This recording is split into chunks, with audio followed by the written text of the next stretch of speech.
Keep Out by Fredric Brown, originally published in Amazing Stories, March 1954. Narrated by Trussel.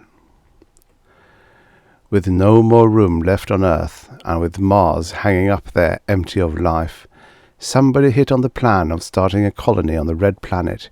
It meant changing the habits and physical structure of the immigrants, but that worked out fine. In fact, every possible factor was covered, except one of the flaws of human nature. Daptine is the secret of it. Adaptine, they called it first, then it got shortened to daptine. It let us adapt. They explained it all to us when we were 10 years old.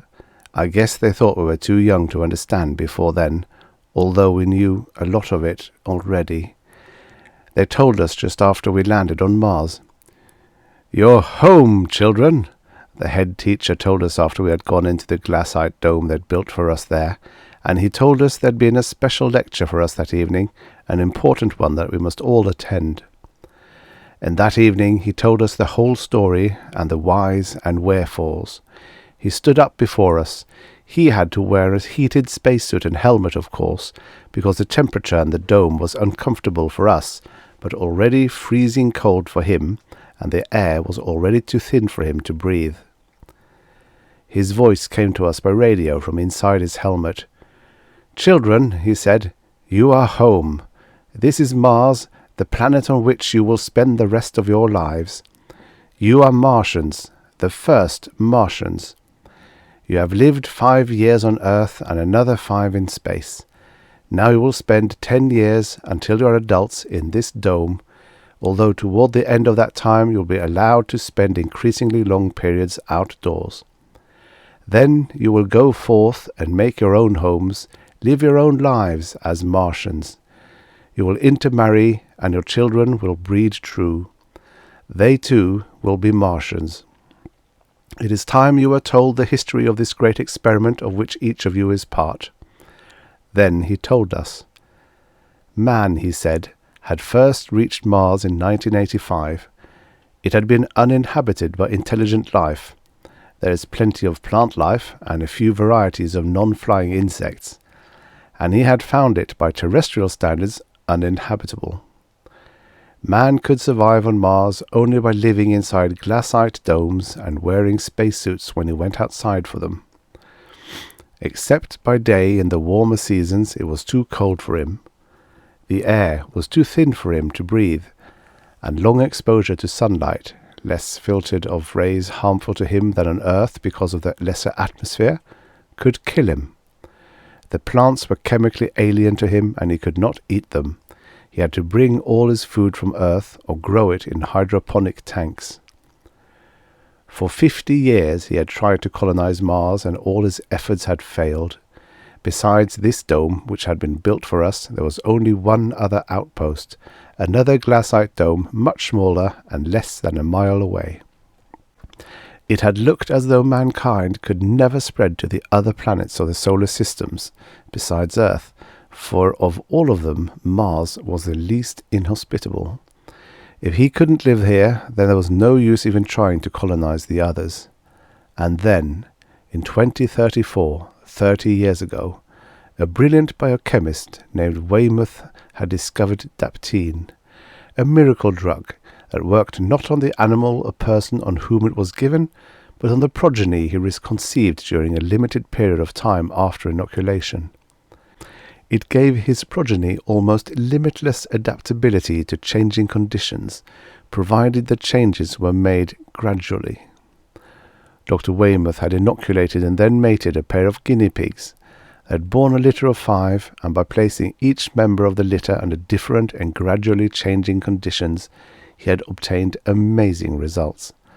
When they attained maturity, one of those guinea pigs was living comfortably at a temperature of 40 below 0 Fahrenheit. Another was quite happy at 150 above. A third was thriving on a diet that would have been deadly poison for an ordinary animal, and a fourth was contented under a constant X-ray bombardment that would have killed one of its parents within minutes. Subsequent experiments with many litters show that animals who had been adapted to similar conditions bred true, and their progeny was conditioned from birth to live under those conditions. 10 years later, 10 years ago, the head teacher told us, you children were born of parents carefully selected from those who volunteered for the experiment. And from birth you have been brought up under carefully controlled and gradually changing conditions. From the time you were born, the air you have breathed has been very gradually thinned and its oxygen content reduced.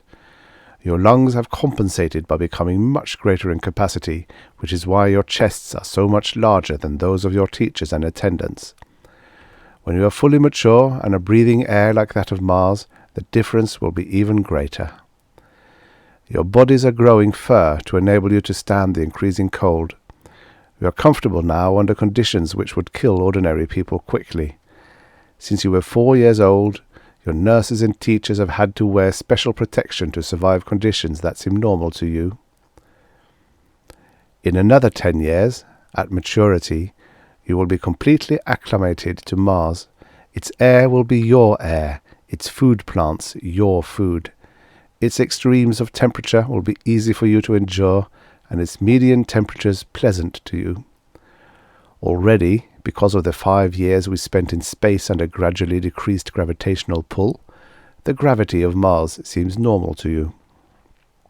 It will be your planet, to live on and to populate.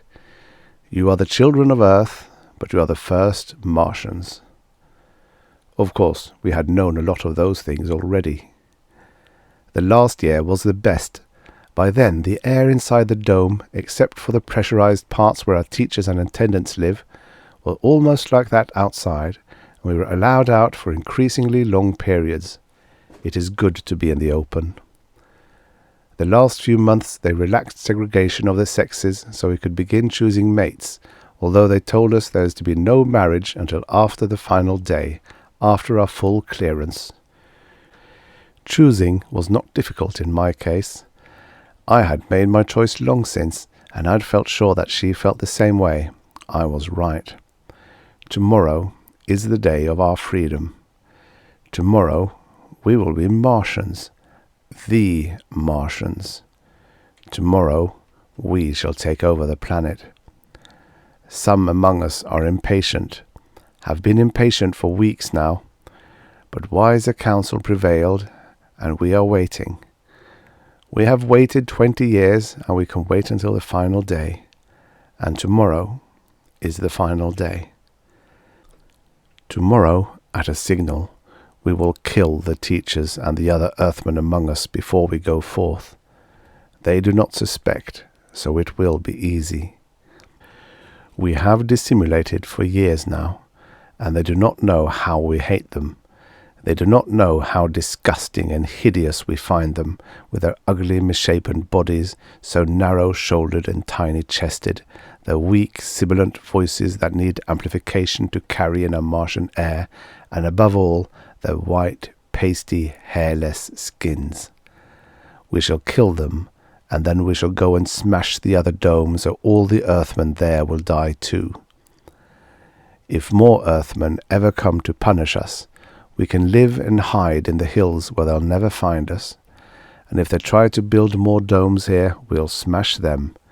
We want no more to do with Earth. This is our planet, and we want no aliens. Keep off.